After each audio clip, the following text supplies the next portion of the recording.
Hello everybody, my name is Aceface. I was planning today to do a bit more testing in the T2 solo rocket hawk that I've been using a lot.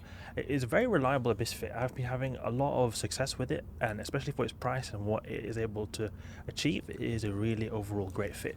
Now, I've made some adjustments to the fit. Recently, I did the Pithum C-type EM shield amplifier, the slight upgrade. It only costed a few extra million, and it improved our EM resistance. This is very favorable for certain waves like Sandstorm and the Cinnabal waves.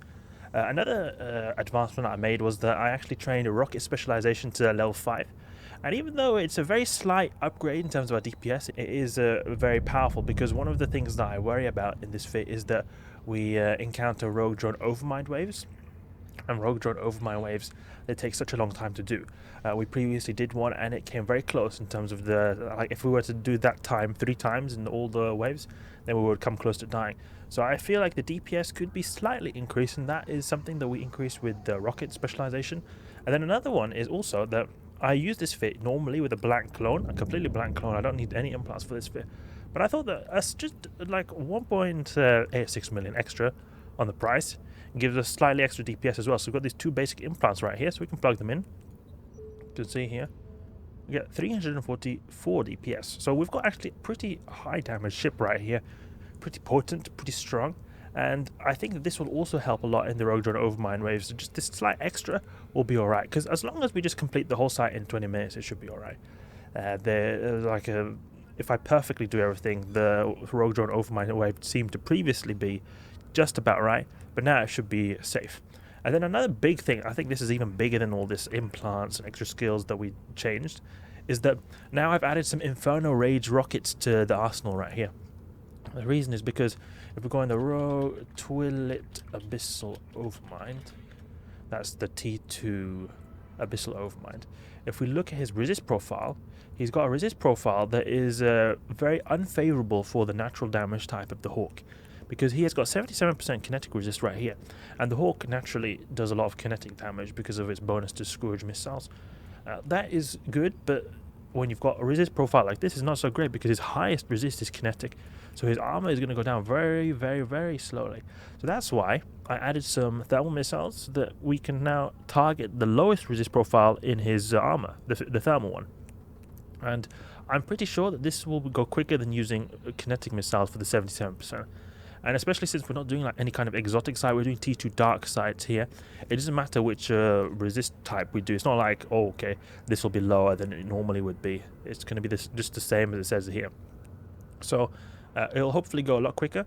It'll hopefully go very smoothly by using the thermal missiles here just to get through his arm, because it felt like it took a really long time. Because even though he's actually got more HP in his structure, I felt really a big difference between hitting his armor and hitting his structure with kinetic missiles. The structure went down so much quicker, even though he's got more HP. These resists play a big role. So that's why I prepared myself for it, because people have been commenting that, oh, if I were to get 3 of these Abyssal Overmind, then I would die. And I think that's an important thing to just take into consideration. You do not want to encounter these unlucky waves, because you could sometimes have very unlucky waves. It's very possible. Like, I've got, for example, 3 Charybdis Tyrannos waves in a row. It's only one time it's ever happened to me, but I mean, if you've got a very expensive ship, it can really be a bummer to lose that. But this is not an expensive ship, so on the other side, it's good, because, you know, if you lose this, it's alright. It can earn it back. So it can earn itself back very quickly. But still, I prefer to prepare myself as good as possible, and if I can do anything more, I prefer to do that over just not doing anything. So now we're going to be prepared even further to be able to get through these waves right here. So we'll do some tests right here. So we'll see if we can find some difficult waves like the rogue drone overmind, ideally, just to be able to see how quickly we'll get through it. If not, we'll see if we can find some other difficult waves like Sancho waves and EM based waves, because those usually hit the hardest, like Cinnabal's. Cinnabal's pretty easy, but Sancho's, I really think that they're very difficult. So we'll go in here and get to work. I've got this agency hard shell dose 1 right here that I keep having in my inventory, but I never use it. Maybe not really, not much of a point to have if I'm never using it. Okay, let's go in here. We've got some extraction nodes, Vila Dama mix. Let's go to these extraction nodes over here, because they're anyway going to get real close to us, and they don't seem to have any web fires. So we can maximize the income from this filament right here. Well, to be honest, it's better maybe that we just go straight for the biocombinative, since we anyway just want to find more difficult ways. We're not here to maximize this profit. But I was thinking here, this is something that we'll probably be getting into in the future. But since this fit has been working so well, and another fit that I really love that works so well in the Abyss is the T4 Hybrid Gila. The one that I use for T4 Firestorms is a hybrid variant or hybrid tanked fit. It works so well that I feel like you could perhaps make a series right there based on this fit and that fit and sort of linking it together, because those two fits both have the similarity in that for the price they really do a lot. They do a lot for their price, and if you're able to sort of integrate them a bit, make them like have a character trained specifically for them, you will be able to do good things with that, because if you're able to fly those fits, it's like very efficient in terms of what you're risking for how much you get. Okay, so I don't seem to be able to do any damage right here, because he was keeping range 11 kilometers out of all of them. That one right there that was hitting was keeping a range at 11 kilometers, a bit unfortunate. But they've got similarities in they use missiles and that they use shields. So I think that it could definitely be like a skill plan could be made to be able to link those two ships together, this and that ship, and perhaps even the Jackdaw or something else. I think that would be a very efficient way to get to a high tier Abyss quickly by just specializing or hyper specializing in like Qatari based ships. Okay, move towards this transfer conduit over here. Keep it range 500 kilometers. We do not 500 kilometers, 500 meters. It is. These Velas hardly do any damage at all. It's so chill, and they miss half the time as well because we're in the dark side.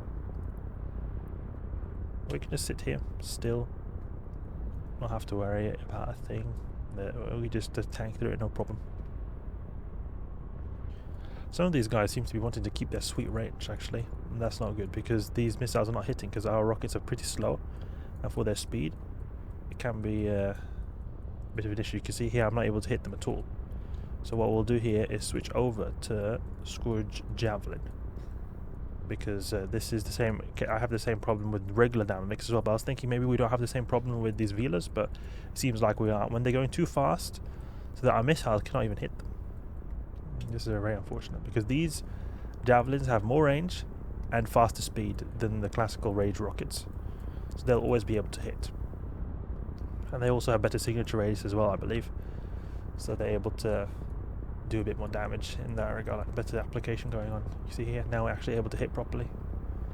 And so that's why I have some Javelin Rockets, anyone wondering, because oh, why are you using these Javelin Rockets? They're so crap. They have really low damage. It's just for these kind of cases where you need that a little extra damage. What is their resist profile? Kinetic is pretty high actually. Explosive is pretty low, but I don't think it'll be worth it over the kinetic ones. But that's the great thing about these javelins. See, everything's hitting. Nothing's not hitting. I mix up sometimes the names here because these javelin missiles are the long-range missiles. But when it comes to railguns, the javelin ammunition is the short-range ammunition. We've got a bit of confusing names right here. I was thinking, oh, javelin, is that short range or long range? That is the long range, but when I'm using railguns, I'm thinking, wait, am I using long range here? No, I'm actually using short range. Now we do not need to use the shield booster anymore to preserve a bit of capacitor. So we could have gone to the extraction nodes. We didn't have to just sit here, but it's alright. I'm not in a big need of ISK right now. Main thing I'm just getting is the biocombinatives because they give the most amount. Okay, Scourge Rage is the default one I usually like to keep in my rocket launchers. What do we have here? Basic rogue drones. Okay, we can go for the extraction node. It's right in our path. Popped. Open this up. 1 million. Do we have any blue clouds or anything? Because that can really increase the application we have to these little rogue drones. Yeah, look at that. Look how much damage we do right there. Very powerful with the 340 DPS. It's not no joke right here. We are pretty heavy hitting Hawk. Like Hawks don't usually have more than 200 DPS if they're light missile based, I think. But the benefit of light missiles is that they'll be able to hit all the time, so it's not like they're just doing lower damage for nothing. When you go in light missile based Hawk, the second you jump into the site, you're doing damage. I think they might have, yeah, they've got a lot of resist right here. But he was doing a bit less than the other one's 300 volley. The reason we're taking a lot of damage here is because the rogue drones are swarming us, and they do a lot of damage up close. A lot of damage. Let's go for this one over here. Approach Strike Needle Tesla. And the shields are very stable. It's going to halfway. We have a big buffer. Our buffer is, or passive recharge is highest at like 30 to 25%. Plus we got the shield booster as well aiding us. We're actually consuming a lot of capacitor because we've got a filament cloud over here. Makes it so that our shield booster uses more capacitor. We just need to watch our capacitor, but I think it should be... Yeah, we seem to be cap stable here. I don't know if we will actually be cap stable. I don't know if that menu updates based on filament cloud. Okay, now filament cloud has anyway gone away.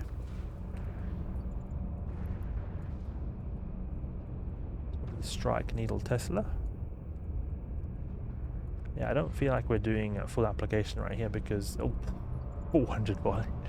That was that one-shotted right there. So I think the application was not that great, and then suddenly applied really well, and then it just will boom, a massive bomb in their face. Okay, Blast Needle. I feel like sometimes we get a certain angle and then we're applying really well to them.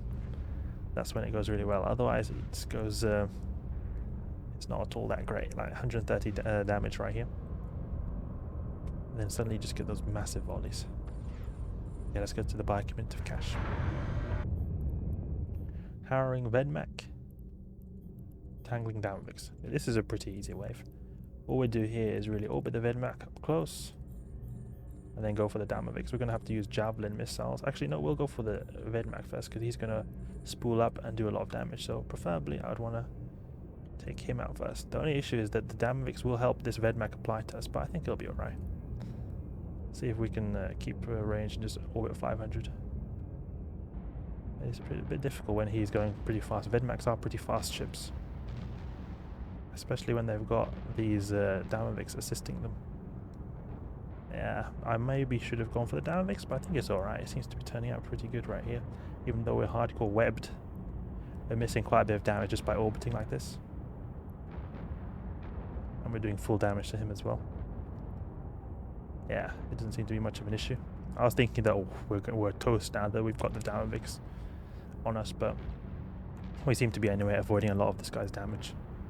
It was good that I invested in a Tech 2 Afterburner, because this makes us quite a bit quicker than the sort of standard one. We could cheapen it out in the fit and get even more shield boosting if we were to go with a compact or monopropellant Afterburner, but I think the speed is very favourable when we're in a frigate to help avoid damage like this. Yeah, this is super easy. Basically no damage at all is being taken from the Vedmak. And then the only thing we've got left are these Damavix, these annoying Damavix. Now, how are we able to apply? Because these guys have we have a very hard time applying to them if they want to keep range. But I think that these guys are a bit closer than typical Damavix because they're webifiers, so they want to come really close to us. So it seems like that's the reason why we're able to apply so well to them. Or it could just be coincidence as well. Their flight path might be in a way that's a bit more favourable to us. That's great. Smooth, smooth. Unfortunately, we didn't find any particularly hard waves, but I was impressed actually with that Vedmak wave, how we were able to orbit up close like that, because that is one of the worst case scenarios actually, where you have two Tanglings, Damavix, and then a Vedmak, because they can like slow you down and help the Vedmak apply really well. But since we had enough speed, it all seemed to be alright. We were just able to get through without much issues. We took a bit of damage from the Vedmak, but hardly anything. Okay, so we didn't find particularly difficult waves there. They're yet to come, but the ship right here, it feels so great. We do so much damage. We do have 344 DPS. This is with pretty much max skills though, and that's the thing I think that is pretty special about this fit. You could say that it is very cheap, and it does the job very well. The caveat to it is that you need to have very good skills to use it. You can see here the fitting, very borderline, and then also the amount of skills, like support skills, the shield skills, the missile skills, I've pretty much got them maxed out. So you could say we're like sacrificing the skill training time for cheapening on our ship and increasing our ship's capabilities instead of just blinging. We could obviously just bling this, put more expensive modules in our ship, and do a whole lot better. with less skills. But I think in a world where you get ganked all the time, and where you have to, like, there's always a risk of mistakes, and especially in the Abyss, where if you mess up, then ship goes bye-bye. It's not like you can warp out or anything like that, like in missions. So I think it's quite favourable to be able to keep your ship cost as low as possible and do as much with it as you can. So that's it for now. Hope you guys enjoyed. Cheap T2 solo Abyss Hawk, doing the T2 darks really smoothly. Hope you guys enjoyed. If you did, please leave a like and subscribe. I'll catch you guys later.